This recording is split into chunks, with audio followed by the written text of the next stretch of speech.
noche del Lobo Clásicos os traigo un vídeo interesante. Uno de los últimos programas que realizó el maestro Jiménez del Oso, llamado Viaje a lo Desconocido. En esta ocasión hablará del Santo Sudario de Turín y abordará todas las investigaciones que se realizaron en aquel tiempo, hablando en profundidad sobre la historia del Santo Sudario. Espero que os guste.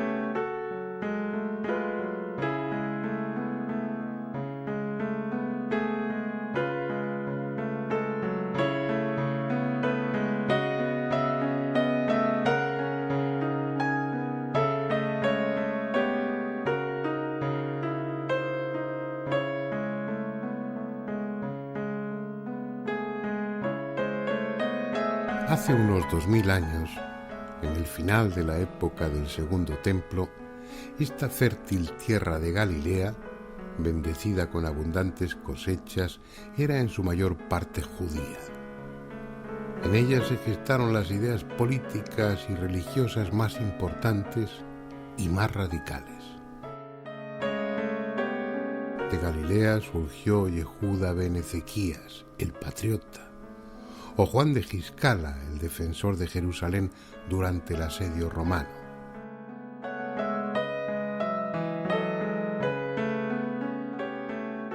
Para el imperio era una región de agitadores, de líderes revolucionarios, de fundamentalistas religiosos. Toda Palestina era en ese tiempo un foco de agitación social con constantes disturbios, judíos contra romanos, judíos contra gentiles, judíos contra judíos. ¿A quién podía importarle un presunto Mesías más como Jesús si en cada esquina predicaban otros aspirantes a ese título?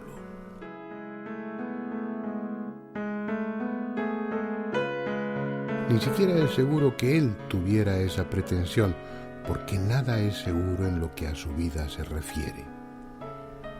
Su historia es en gran medida una historia inventada, basada en relatos orales nada objetivos y escrita entre 40 y 70 años después de su muerte. Y no por historiadores, sino por seguidores suyos convencidos de su naturaleza divina, que no dudaron en ajustar los hechos a la medida de Jesús y no al revés. Y aún así ni siquiera se pusieron de acuerdo. De los 4 evangelistas, Marcos y Juan no hablan de la etapa anterior a su vida pública, y Mateo y Lucas, al ocuparse de ella, se contradicen en numerosos y fundamentales detalles. Buscar a Jesús 2000 años después es como buscar a un fantasma. Por no saber, no sabemos siquiera cuándo nació. Dicen los evangelios que fue en tiempos de Herodes, quien por cierto jamás ordenó una matanza de inocentes, pero Herodes murió 4 años antes de nuestra era.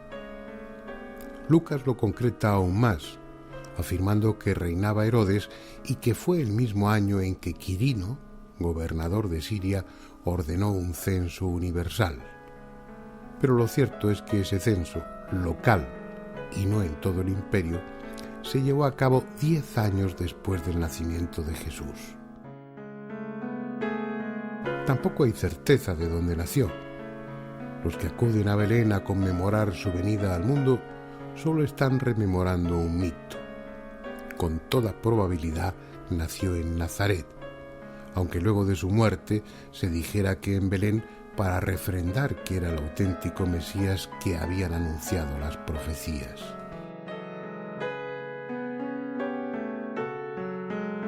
¿Era un hombre especial o era un hombre común al que sus seguidores, los miembros de la secta de los nazarenos, después llamados cristianos, idealizaron inventándole un origen divino. Como otros me lo he preguntado en muchas ocasiones, y como otros he seguido su pista tratando de encontrar las huellas de aquel Hijo del Hombre. Quizá esta barca, rescatada del fondo del lago Tiberíades, donde se hundió hace 20 siglos y reconstruida pieza a pieza, sepa más de Jesús que nosotros. Tal vez él se sentó en su borda esperando que las redes se llenaran de peces, o desde ella habló a las gentes que le escuchaban en la orilla. ¿Acaso tal cosa no encajaría en una historia que más que historia es leyenda?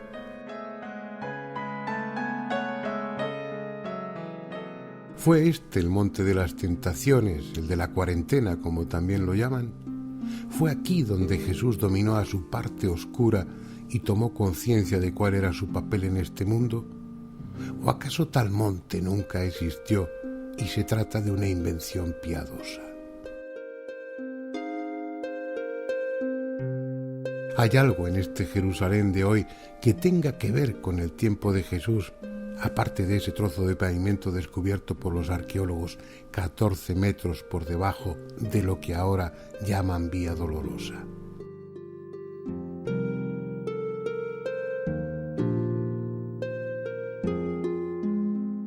El Calvario, el Monte de los Olivos, los diferentes lugares que recorren turistas y peregrinos son solo nombres. Los auténticos fueron cubiertos hace siglos por tierra o edificios y ya nadie sabe dónde están.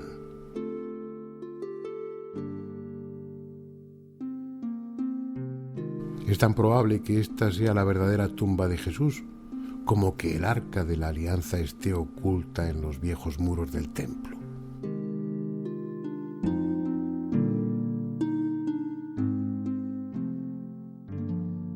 Como tantos otros, he recorrido también esos lugares, y lo que he visto no me dice más de Jesús que lo que pueda decirme una vieja iglesia de cualquier parte del mundo.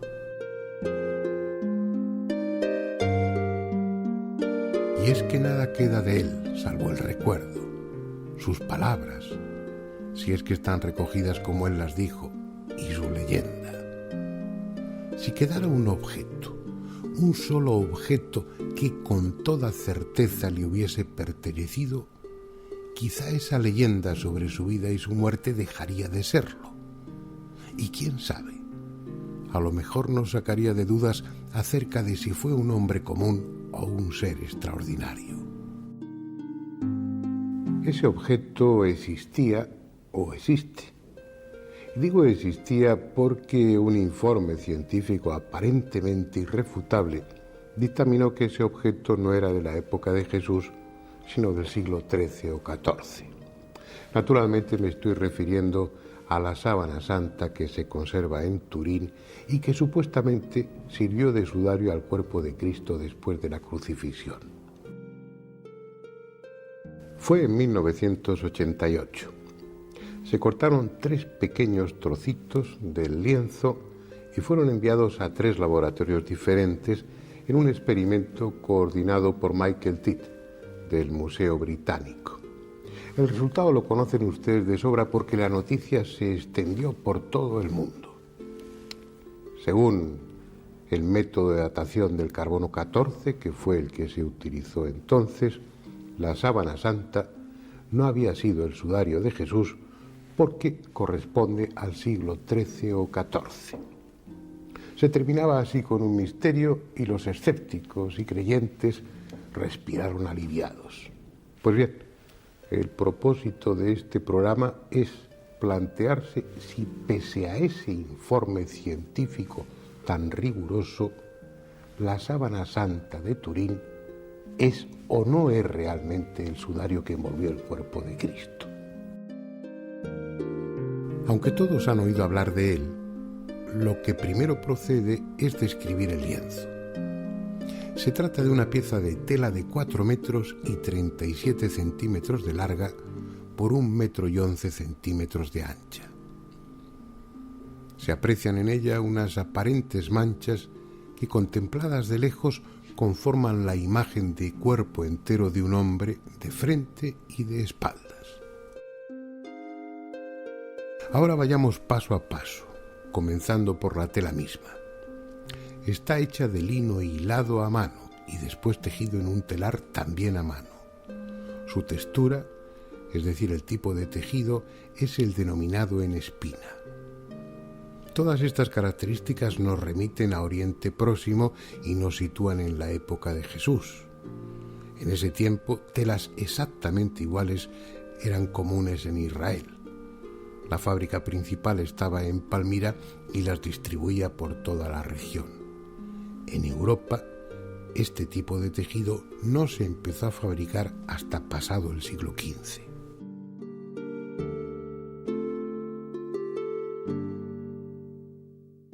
Lo siguiente sería determinar en la medida de lo posible el recorrido del lienzo.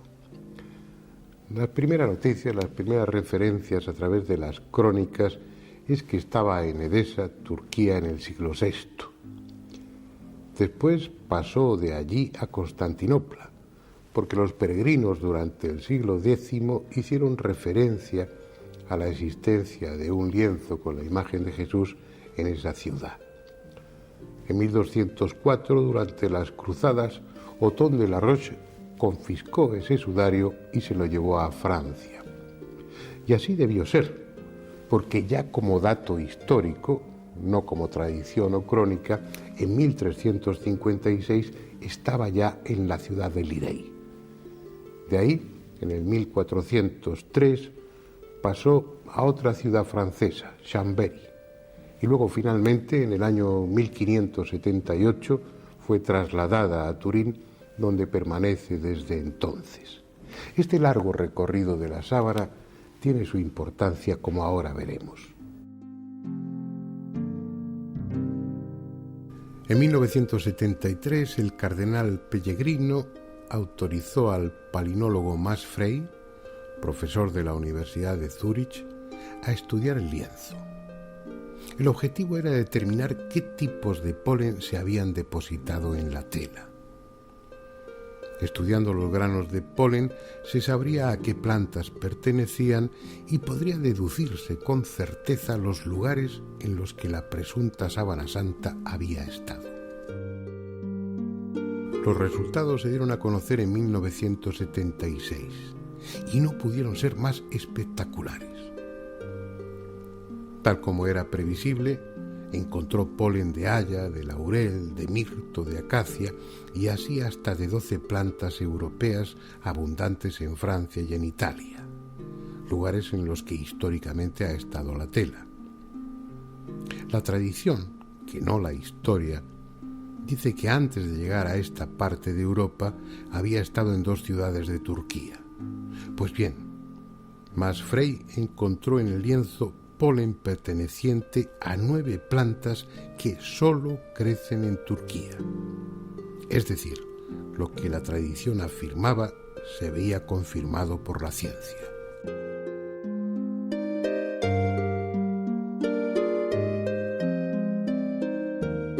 Solo faltaba encontrar granos de polen que confirmasen además que la tela, la síndone, como también se la llama, había estado en Israel. Y así es. Max Frey se encontró adheridos al lienzo granitos de polen que no estaban consignados en los libros de botánica. Se trasladó a Oriente Próximo y allí consiguió encontrar ejemplares de polen idénticos. Polen perteneciente a 8 tipos de plantas propias de Palestina y algunas exclusivas de allí, como la asueda. Y lo que es más importante, algunas de esas plantas están hoy extinguidas, pero como comprobó en los lodos extraídos del Mar Muerto, en tiempos de Jesús sí existían.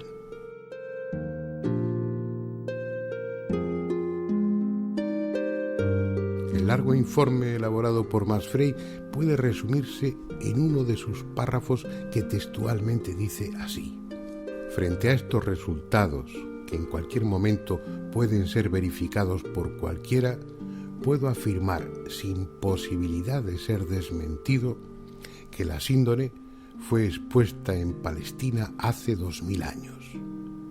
No sé si la tela ha envuelto el cuerpo del hombre que los evangelios indican como Jesucristo, pero puedo afirmar con toda seguridad que la síndone, hace 2000 años, fue abierta al aire en Galilea y que sucesivamente fue llevada a Turquía y después a Francia.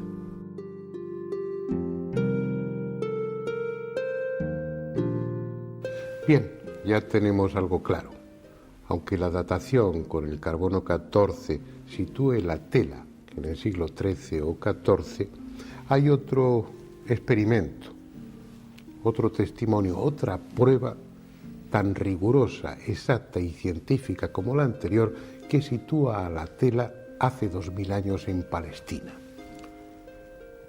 Declinarse en algún sentido yo lo haría en el de la palinología, porque aun imaginando que alguien de la Edad Media se hubiera llevado una tela recién salida del telar a Palestina, ¿cómo explicar que en ella apareciesen granos de polen pertenecientes a plantas que en el siglo XIII o XIV ya estaban extinguidas? ¿Acaso ese hombre medieval viajó no solamente en el espacio, sino también en el tiempo? Esa sábana, esa tela, estuvo en Palestina hace 2000 años.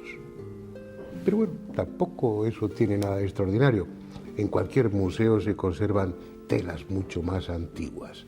¿Qué es lo que hace de la síndone, de la sábana santa, del lienzo de Turín, algo tan especial? Claramente, la imagen que hay en ella, como ya comentaba, representa a un hombre, tanto de frente como de espaldas. Un hombre de 1,81 m de estatura, anatómicamente bien constituido y que presenta señales de haber sido torturado. En primer lugar, ¿por qué está representado por delante y por detrás? Precisamente es lo que se corresponde con una mortaja de aquella época. Se extendía, sobre ella se colocaba el cuerpo y la tela sobrante se doblaba para cubrirlo.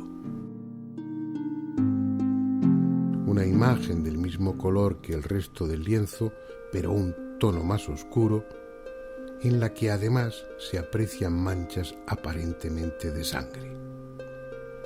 Una imagen que no ha sido pintada. No existe resto alguno de pigmentos vegetales, minerales o animales. No hay trazos de pinceladas.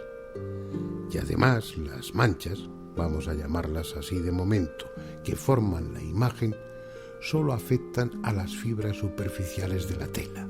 Sea del siglo I o del XIV, no la pintó nadie. Pero sigamos con otra característica de esa imagen que la hace diferente a cualquier otra.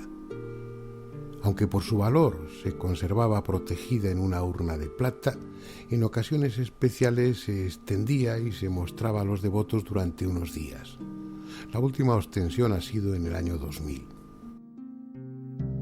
En 1898, y para conmemorar el compromiso matrimonial del futuro rey de Italia, Víctor Manuel III, se hizo una solemne ostensión. Durante 8 días estuvo expuesta y se autorizó al abogado Secondo Pía a sacar varias fotografías. Las hizo con una enorme cámara de placas y al revelarlas en su laboratorio se encontró con la mayor sorpresa de su vida.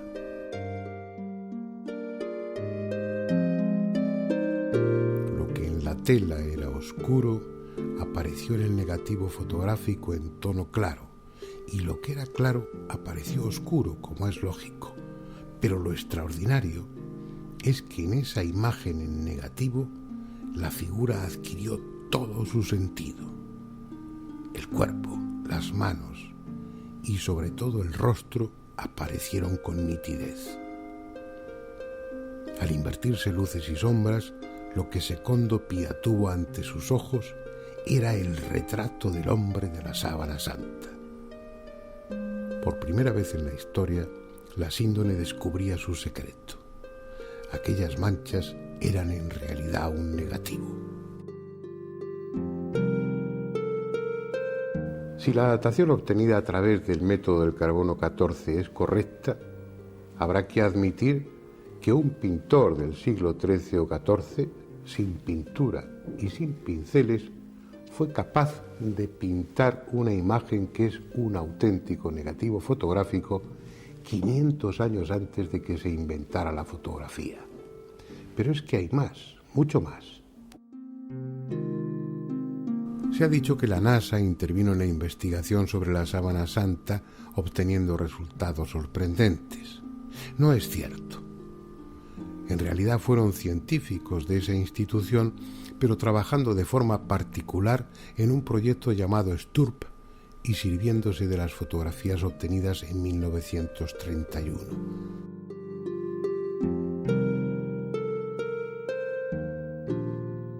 Ese año hubo una ostensión y a la vista de las fotos que había obtenido Secondo Pia en 1898 se realizaron nuevas fotografías con métodos y material más modernos.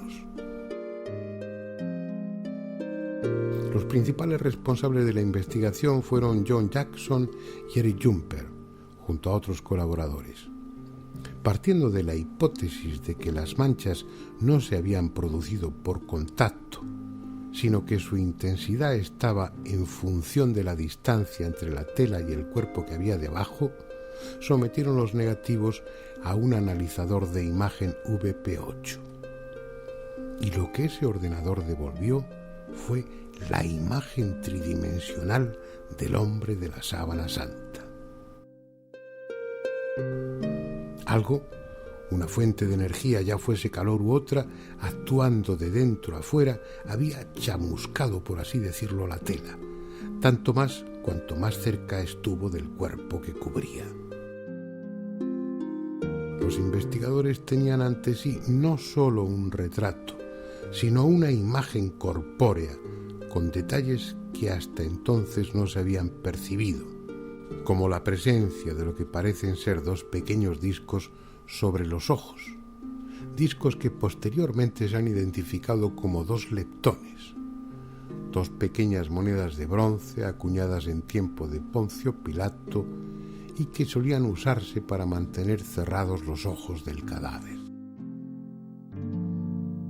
Vayamos ahora a otros detalles insólitos. Las manchas de sangre que aparecen en la sábana. Mientras, como hemos visto, la imagen de la sábana es un negativo, las manchas de sangre están en positivo, como si éstas se hubiesen formado por contacto. Las técnicas actuales han podido determinar que la sangre es venosa y arterial, además de suero sanguíneo evidenciado por la fluorescencia de la albúmina.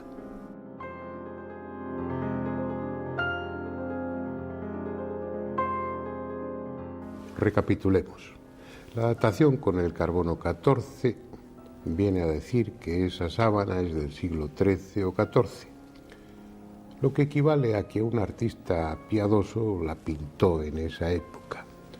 Un artista que, como acabamos de ver, hizo su obra sin pinceles y sin pintura, que además se anticipó en muchos siglos al descubrimiento de la fotografía, haciendo de esa obra un auténtico negativo fotográfico, que además calculó con matemática exactitud la intensidad de esas manchas para que después, en el transcurso del tiempo, se pudiera comprobar su tridimensionalidad.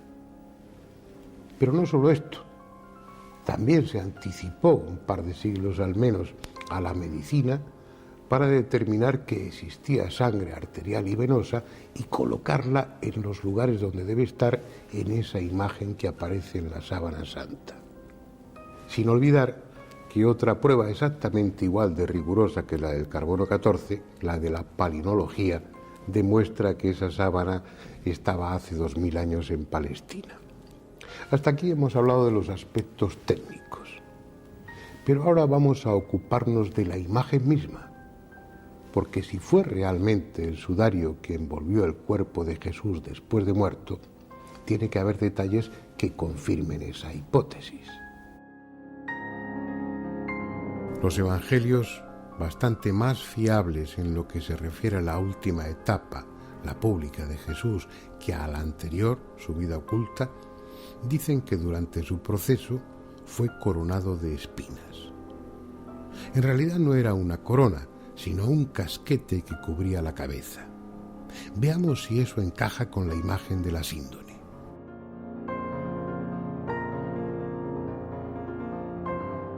Así es. En la zona correspondiente a la nuca se aprecian con toda claridad pequeñas manchas y regueros de sangre que están donde deberían estar. Lo mismo se observa en la frente, varios pequeños regueros de sangre, entre ellos uno muy ostensible con forma de 3 invertido.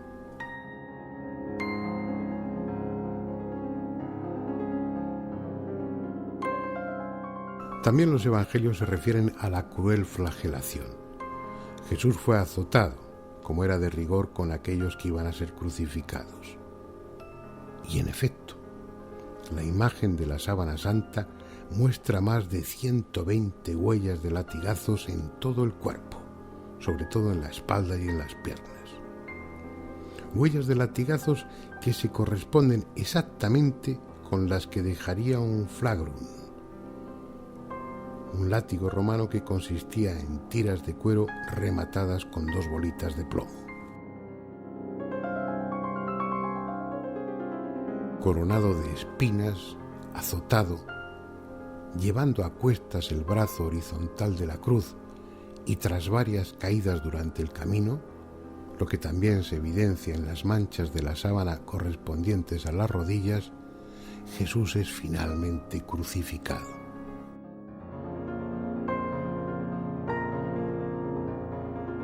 Según la técnica romana de entonces, confirmada por otros hallazgos, fue clavado en la cruz, pero no a través de la palma de la mano, como aparece en los cuadros, lo que sería un disparate, porque el clavo, entre los metacarpianos, desgarraría la carne por el peso del cuerpo y el reo caería. El punto correcto es el llamado punto de Destot, donde el clavo queda entre los huesos del carpo sin posibilidad de desplazarse. Y es ahí exactamente donde la imagen de la sábana santa tiene una mancha de sangre con un reguero que se corresponde a la posición que la mano tenía en la cruz.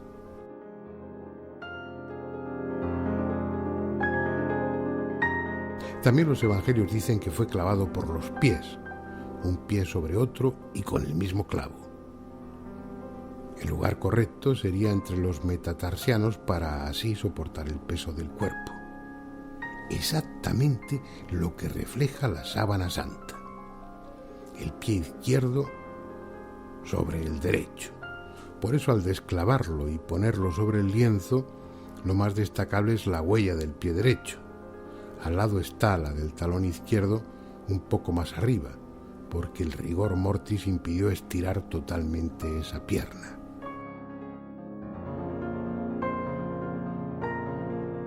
Igualmente, y para comprobar que estaba muerto o terminar con su agonía, el texto de los evangelios dice que uno de los soldados le clavó su lanza en un costado.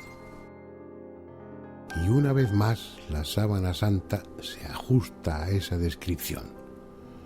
En el costado derecho, conviene no olvidar que la imagen no es de la sábana santa por fuera, sino por dentro, por el lado donde estaba el cuerpo, y por lo tanto lo que en apariencia es la derecha realmente es la izquierda.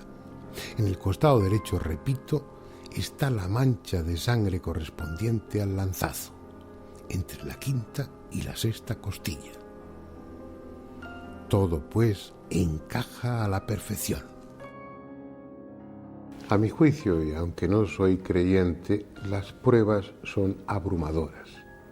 Todas señalan en una misma dirección, que la sábana santa fue el auténtico sudario que envolvió el cuerpo de Jesús.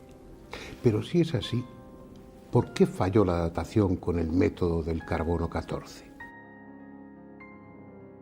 Hay razones para esa equivocación. La tela no ha estado aislada y protegida.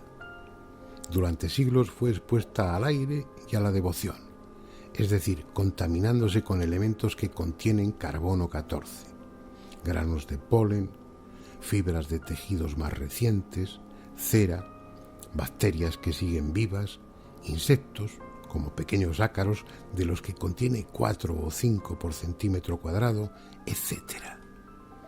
Cada uno de esos restos de materia viva aporta su propio carbono 14, rejuveneciendo así la tela. Pero hay otro dato de interés que aún no ha sido comentado. Cuando nos referimos a las manchas que conforman la imagen de la sábana santa, no estamos hablando de manchas propiamente dichas. Parecen un chamuscamiento de la tela, pero ni siquiera son eso tampoco. Lo que parecen simplemente es una oxidación de la celulosa de la tela que le confiere ese color un poco más oscuro. Según los evangelios, cuando fueron a la tumba de Jesús, ésta estaba vacía. Los lienzos yacían sobre la piedra en su posición correcta, pero no había cadáver. Y esto enlaza con lo que en su día sugirieron los colaboradores de la NASA en su informe. Y es que la imagen, las manchas, se formaron cuando el cuerpo estaba levitando, suspendido en el aire, y que se debieron a una emisión de radiación muy brusca y muy intensa que chamuscó literalmente la tela.